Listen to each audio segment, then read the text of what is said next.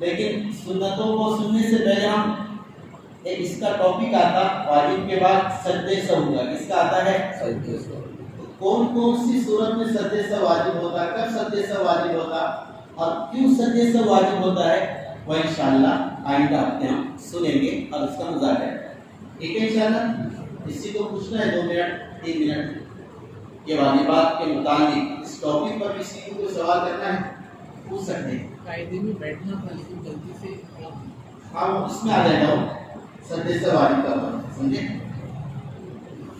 اور پوچھنا ہے؟ نماز میں جو صورتوں کی ترتیب ہوتی ہے، ہاں صورتوں کی ترتیب واجب نہیں ہے، بہت سا مسئلہ چلتا ہے ہوتی ہے کہ بھائی پہلے کسی نے ناس پڑھ لیا بعد میں فلق پڑھ لیا، پہلے الافی پڑھ لیا بعد میں الگ طرح پڑھ لیا، اس سے سجدے سے واجب نہیں ہوتا، سجدے سے واجب ترتیب سنت ہے، کیا ہے؟